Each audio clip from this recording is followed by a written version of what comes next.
자, 다음 주에 엔비디아 실적 발표가 있는데 뿐만이 아니라 잭슨 홀에서 케빈 워시 연준 의장이 연설할 예정입니다. TD증권에 따르면 케빈 워시 연준 의장이 다음 주 잭슨 홀 심포지엄에서 투자자들에게 어느 정도 안심을 줄 수 있을 것으로 예상한다고 하고 명확한 신호 그리고 인플레이션 억제에 대한 연준의 의지를 재확인해주면 시장이 긍정적으로 판단을 하고 하지만 향후 정책에 대한 방향성에 대해서 구체적인 언급을 피하거나 명확성을 제시하지 않으면 시장은 실망할 가능성이 있다라는 그런 전망을 TD증권에서 내놨습니다. 자, 그래서 오늘 영상에서는 다음 주의 주요 이벤트들 살펴보고 이번 주에 또 많은 일들이 있었는데 삼성전자와 SK하이닉스의 주주 환원 뉴스 그리고 시장 전체적인 분위기 그리고 지표들 빅스라든지 공포 탐욕 지수 채권 금리와 유가 그리고 트럼프 대통령이 최근에 베센트 재무장관이 채권 시장에 개입한 거에 대한 언급을 했었는데 어떤 얘기를 했는지 살펴보겠습니다. 자, 우선 이번 주에 삼성전자가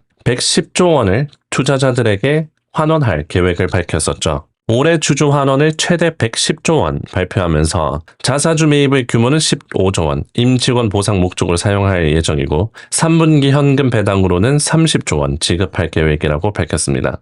하지만 발표 직후 시간 외에서 상승분을 반납했는데 코스피랩 추정치에 의하면 다음 주 월요일 삼성전자가 27만 원 밑쪽에서 시작할 추정을 하고 있습니다. 그래서 4% 정도 떨어져 있고 삼성전자는 나머지 주주 환원 방안이 1월 이사회에서 확정될 것이라고 밝혔고 일부 투자자들은 이 발표가 기대에 미치지 못한다라고 반응을 하며 장외 거래에서 하락을 했죠. 뿐만이 아니라 시장 전체적으로 보면 코스피가 금요일 장에 삼성전자와 SK하이닉스 그리고 관련된 종목들 외로는 전체적으로는 매도세가 우세했습니다. 메모리 섹터가 시장을 견인한 거였죠. 코스닥도 보시면 전체적으로 많이 떨어졌어요. 코스닥이 한 4, 5% 정도 떨어졌는데 알테오젠 5%, 에코프로 7% 등 하락세가 마찬가지로 코스피 그리고 코스닥에도 우세를 했습니다. 이게 국장뿐만 아니라 미장에서도 그런 움직임이 있었는데 금요일장 미국 세션을 보시면 시장이 좀 반등을 하는 듯 했지만 이번 주 전체적으로 보면 반도체와 AR 쪽에서 매도가 나오고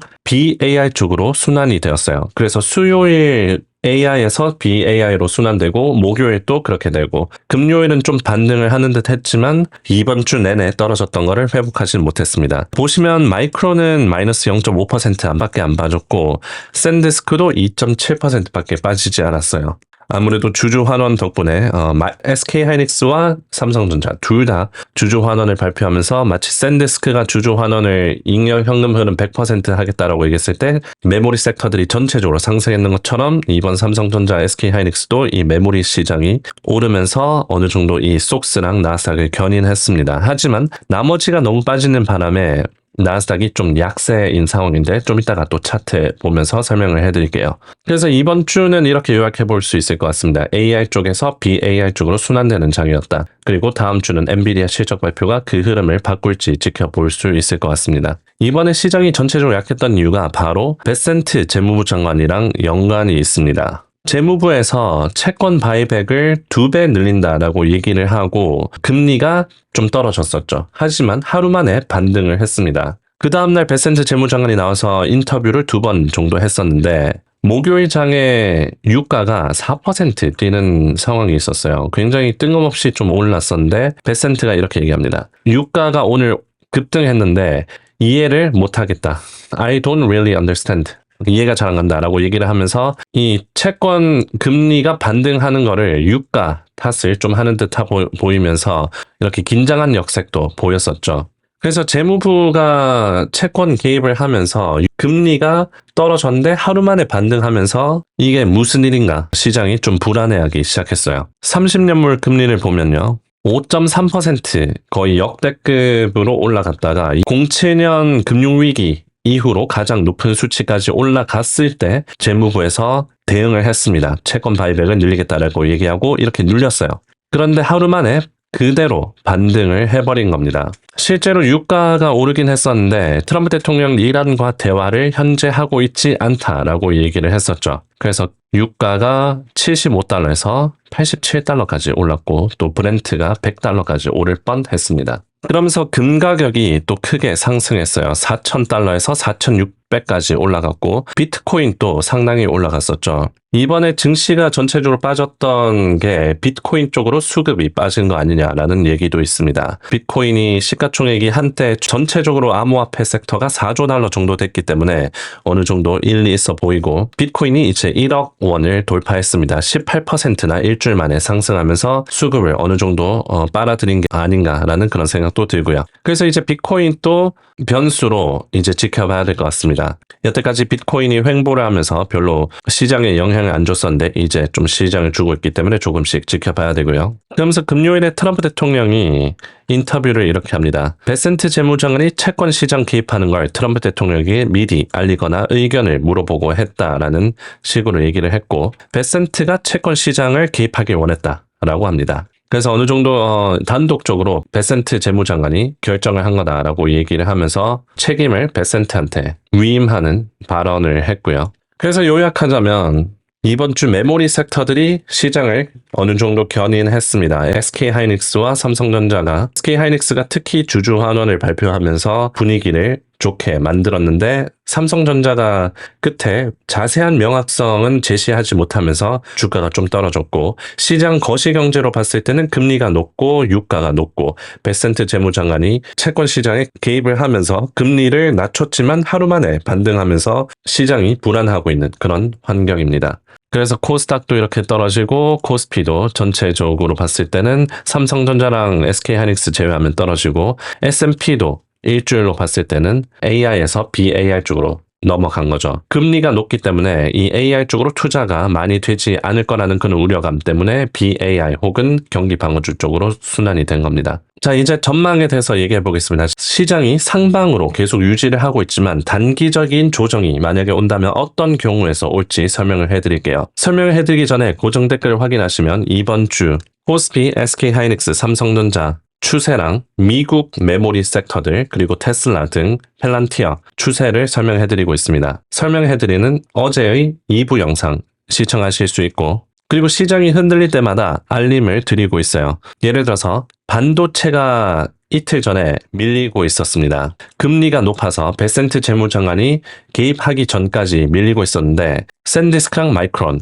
주요 매물대 왔을 때 샌디스크 1,520달러 지지해주면 되고 마이크론 950달러 지켜주면 됩니다. 라고 알림을 드리면서 이 공포에 매도하고 싶어하는 그런 심리를 막아드리고 있어요. 그리고 명확하게 어느 위치까지 가면 이제 지켜줘야 되는 자리인지 한눈에 파악하실 수 있고 실제로 마이크론이 금요일 가격에서 980 근처까지 다시 회복을 했고 샌디스크는 1250 근처까지 갔다가 현재 1600 근처까지 올라왔습니다. 그래서 이렇게 투자자분들이 주요 회사들 투자하고 계실 때 공포에 매수를 하거나 공포에 매도를 하는 걸 막아드리면서 시장 현재 분위기 바로 한눈에 파악하실 수 있게 도와드리고 있어요. 그리고 속스도 120달러 뚫리기 전에 미리 지금 위치에서 3배 레버리지 들고 갈 이유가 없다라고 말씀드리면서 120달러 근처에서 사신 분들 쏙3 떨어질 때 방어하는 거를 도와드렸고요. 그래서 고정 댓글 확인해 주시면 투자하는 데 도움이 될 거라고 생각합니다. 자, 그래서 현재 공포 탐욕 지수는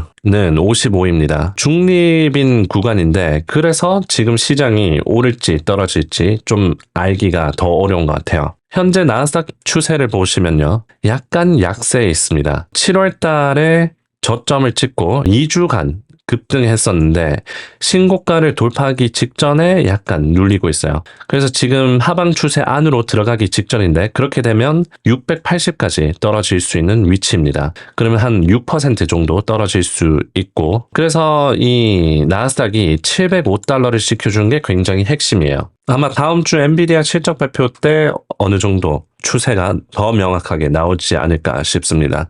그래서 만약에 나스닥이 705 뚫려서 이 하방 추세 안으로 들어가려고 하면 하락을 대비해야 될 수도 있죠. 하지만 단기적으로 하락 이후로 상승할 가능성이 더 높다고 생각합니다. 그래서 단타하실 분들은 705달러에서 매도를 해서 뭐 한 660쯤에서 잡는 걸로 생각한다든지 아니면 그냥 저가 매수를 노리면서 평단을 낮추는 전략으로 가도 되고요. 그래서 지금 2주 전이랑 분위기가 달라요. 2주 전에는 이제 전체롱, 풀롱, 웃기기 하면서 그냥 상방으로 간다. 이런 분위기로 갈 수 있었는데 지금은 그 분위기에서는 약간 내려와서 그때 잡았던 거 한 10%에서 20% 정도 줄이는 방향으로 보는 게 더 맞을 것 같습니다. 풋콜 옵션도 보시면요. 이제 풋 옵션이 조금씩 늘고 있어요. 7월 말쯤에 시장이 쭉 오를 때는 이제 하방 포지션을 거의 아무도 안 잡는 그런 분위기였는데 이제 조금씩 하방 포지션을 잡고 있죠. 이게 오르면 풋콜 비율이 오르면 보험 포지션이 좀 올라가고 있다라는 겁니다. 하방에 대한 대비를 좀 하고 있다는 거예요. 필라델피아 반도체 지수도 보시면요. 상방 추세에서 벗어났습니다. 여기 보시면 516의 상방 추세에서 약간 밑에 와 있죠. 그래서 반도체 지수도 상승 추세에서 벗어났고 나스닥 지수도 하방 추세로 안으로 들어갈 우려가 있고 그런 환경에서 레버리지나 롱 포지션을 아주 강하게 잡고 있기는 좀 부담스러운 상황입니다. 그래서 상방으로 보되 어느 정도 하방에 대한 방어는 하면서 현재 시장을 보시면 될 것 같아요. 자, 그래서 오늘 전체적인 시장을 요약하자면 현재 분위기가 금리 때문에 안 좋습니다. 유가도 높고 달러 지수가 떨어지면 시장이 보통 오르죠. 그런데 금리가 올라가니까 대출 비용이 올라가면서 시장이 특히 AI 쪽으로 떨어지고 있는 겁니다. AI가 인프라에 투자를 엄청 하고 그래야 되는데 대출 비용이 높아지면 마진이 깎이고 실적 발표에 악영향을 줄 수 있죠. 그리고 빠르게 투자를 해서 이 AI 쪽으로 성장을 해야 되는데 성장도 더뎌지게 됩니다. 그래서 다음 주에 오는 케빈 워시 연준 의장의 발언이 중요해져요. 케빈 워시가 나오면서 금리가 떨어질 수 있을지 아니면 금리가 계속 높은 상태를 유지할지 계속 높은 상태를 유지하면 시장이 계속 AI 쪽에서 BAI 쪽으로 순환이 될 수 있고 엔비디아 실적 발표 결과에 따라서 이 AI 쪽으로 투자가 되는지 아니면 수급이 빠지는지 지켜볼 수 있습니다. 자, 고정 댓글에 주말에 또 엔비디아 실적 발표에 대한 전망 그리고 분석 올려놓을 예정이니까 고정 댓글 텔레그램 가입 고려해 주시면 감사하겠습니다. 자, 이번 주 시장이 조용했었죠. 거래량이 별로 없었고 이제 9월 7일까지 비공식적으로 월가 휴가철입니다. 다만 다음 주에는 큰 지표들이 2개 정도 있기 때문에 시장의 방향성 좀 유의할 수 있을 것 같고 거래량이 낮기 때문에 시장의 쏠림 현상이 좀 클 수 있습니다. 이번 주 내내 한 1%, 2% 정도씩 지수가 움직였죠. 나스닥이 오랜만에 2%까지 떨어지기도 했었습니다. 그렇기 때문에 다음 주도 그런 변동성 또 예상해 볼 수 있는 상황이고요. 그때까지 주말 편히 보내시고 다음 주에 또 실시간 방송에서 찾아뵙겠습니다. 오늘 영상 시청해 주셔서 감사드립니다. 좋은 주말 되시고 다음 영상에서 뵙겠습니다. 감사합니다.